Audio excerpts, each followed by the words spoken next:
Ngā mihi nui a koutou, tēnā koutou. The House is resumed.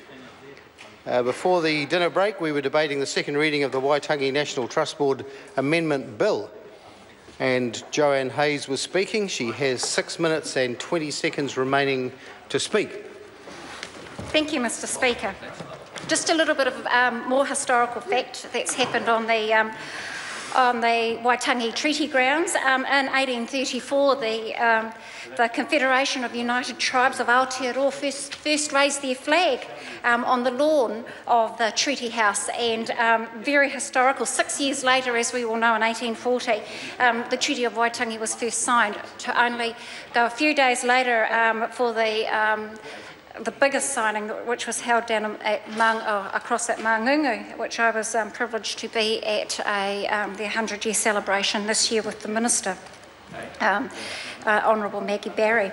Mr. Speaker, the Waitangi National Trust Board Amendment Bill, it does modernise the governance of the board members of the Trust, and I just want to acknowledge our New Zealand First member, Peter Paraone, and just want to say that it's a very humble thing for him to step away from the discussions in Select Committee, and I know he was bursting to actually get involved in those discussions, but the gentleman that he was, he sat back, and also, he was just went off the board, the trust board, so he didn't have many conflicts of interest there. But I just want to say that I was pleased to hear from him that the trust members were supporting this very important bill.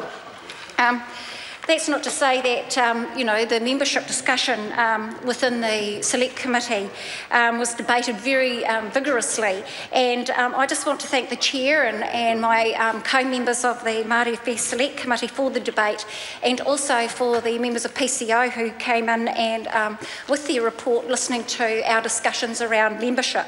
And we've heard from other members in the House about that membership, and I just want to reiterate that the current membership of the Trust Board has 4 ex officio members, including the Governor-General, the Prime Minister, the Minister for Conservation and the Minister for Māori Development, and we're starting to look at how that's going to pan out, which I'll talk about a bit later.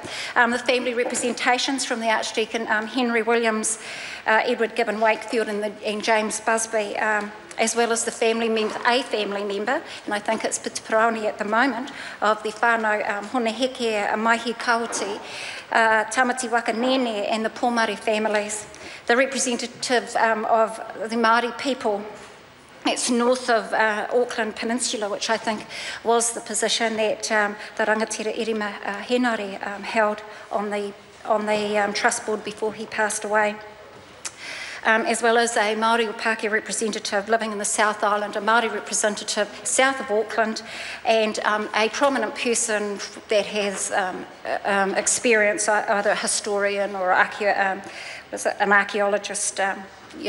So those are the current members of the board. So what we are proposing is that, as the Minister outlined in her speech, that the Governor-General and the Ministers will be removed as ex officio members on the board, and so the Governor-General will become an honorary patron of the Trust, and the Prime Minister, the Minister of Arts, Culture, Heritage and the Minister for Māori Development will form the Crown representative group. And this will, hopefully this will foster good relations and share information with the board. So the 2 members of Parliament, one representing the government and one representing the opposition, and will be appointed as full members of the board. So by removing these ex officio positions on the board, it removes the risk of conflicts between constitutional roles and the roles of the trustees.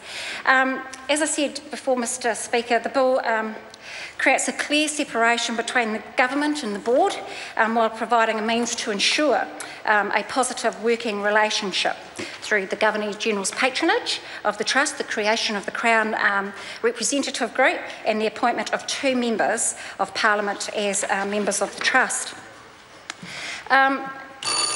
Currently, Mr. Speaker, there is no statutory tenure limit for the board members on the trust, and so the bill proposes that we implement a limited tenure of no more than 9 years, although our select committee did debate the fact that we wanted that current members could, once the bill is implemented, that current members may have a further 3-year term to their their position on the board. Mr. Speaker, in closing, this is a narrowly focused bill. It's a bill that is supported by what I have heard in the House, by everybody in the House. It incorporates the Waitangi National Trust Board, and as we know, which administers the Waitangi grounds and associated lands. It gives more power to that trust to be able to do things that it hadn't been able to do in the past. Mr. Speaker, I look forward to what's planned for the through the Waitangi National Trust, and I also look forward to the modernisation of this bill and its fruition. Thank you very much. I commit this bill to the House.